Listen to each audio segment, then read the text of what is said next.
قال عن عقبة بن عامر رضي الله عنه قال خرج رسول الله صلى الله عليه وسلم ونحن في الصفة فقال أيكم يحب أن يغدو كل يوم إلى بطحان أو العقيق فيأتي منه بناقتين كوماوين في غير إثم ولا قطيعة رحم. قلنا يا رسول الله نحب ذلك طبعا والعياذ بالله، يعني مش عايز أتكلم طبعا، نحب ذلك معقول؟ ورغب النبي صلى الله عليه وسلم في ذلك، يعني هذه هي الفطرة أساسا. قالوا نحب ذلك.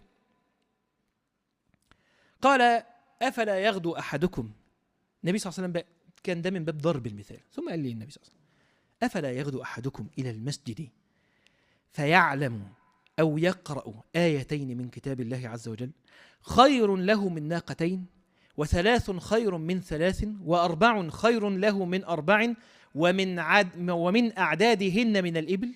يعني خلاصة القول النبي صلى الله عليه وسلم كان بيقول لك إيه؟ الجمل بكام يا جماعة؟ هفترض إن هو مثلا ب50,000 مثلا، أكيد أكتر من كده صح؟ 100,000 مثلا، تمام؟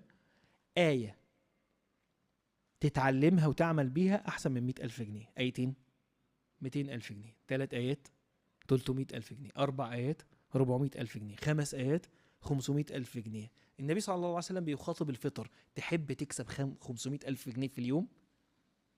لو وطبيعي إن من حلال من غير إثم ولا قطيعة رحم، كل يوم 5 آيات، كل يوم 500,000 جنيه. أفضل.